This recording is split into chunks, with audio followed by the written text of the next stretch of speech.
पुण्यात्माओं, सौभाग्य आपका, आपको ऐसे समय में मनुष्य जीवन प्राप्त है जो समय बहुत ही मुश्किल से सुलभ होता है। आप जी अभी अध्यात्म मार्ग से परिचित नहीं हैं। आपके शुभ संस्कार आपको यहां लाए हैं। अब धीरे धीरे आप इस ज्ञान से परिचित होते जाओगे। आप उस गए हुए समय को बहुत पछताओगे। सारा जीवन हमारे पूर्वज दादे परदादे इस रोजी रोटी के लिए ही पचकर मर गए। अंत में सभी कुल के कुल नाश हो गए और आज वो ना जाने किस प्राणी के शरीर में आज वो कष्ट उठा रहे होंगे। और यही स्पीड हमने पकड़ रखी थी, यही क्रियाएं हम कर रहे थे जब तक हमें ये ज्ञान नहीं हुआ था कि मनुष्य जीवन का एक वेरी इंपॉर्टेंट वर्क और है। और जो वेरी इंपॉर्टेंट काम था, घना जरूरी कार्य था मनुष्य जीवन का, उसको तो हम एक एक्स्ट्रा सा काम मान रखा था।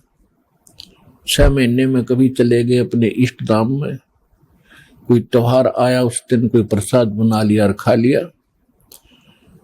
कभी थोड़ी बहुत कोई आरती मंत्र जैसे भी प्राप्त थे कर लिए।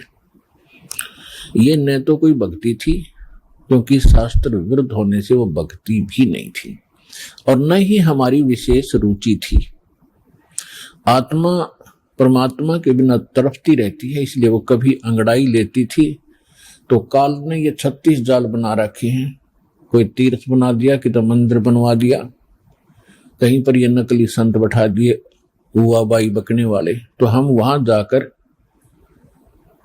अपनी आत्मा को संतोष दिलाते थे कि हमने मत्था टेक लिया, 5.25 का प्रसाद बांट दिया और नाम ले लिया गुरुजी से, हमारा कल्याण हो ही जाएगा।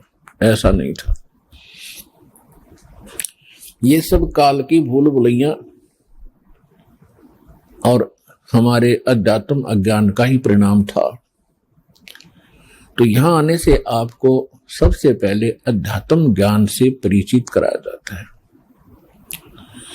इसके साथ साथ आप पर आने वाले सभी संकटों का भी निवारण परमात्मा करेगा, क्योंकि आप उसके बच्चे हो, आप उसके बेटा बेटी हो। यदि पिताजी समर्थ है, सक्षम है, और बेटा या बेटी किसी कारण से भी गलती कर देते हैं, उनको कोई हानि हो रही है, तो अक्षति पूर्ति पिता तुरंत कर देता है। यदि वो पुत्र और पुत्री भविष्य में माता पिता के अनुकूल चलना का वायदा करे। इसी प्रकार हम बिगड़ गए हैं, अपने परमात्मा पिता से विमुख हो गए थे, और इस काल के जाल में फंस के हम अनेकों कष्ट उठा रहे। जिसमें हम परमात्मा के पुनः समर्पित हो जाएंगे, वो हमें फिर सभी सुख देगा, उस पिता की तरह जो अपनी संतान को देता ही है। तो आपके ऊपर एक विशेष रहम किया है दाता ने, ऐसे समय में मानुष जीवन दिया, और फिर पिछले शुभ संस्कार आपके यहाँ प्रेरित करके लाए हैं।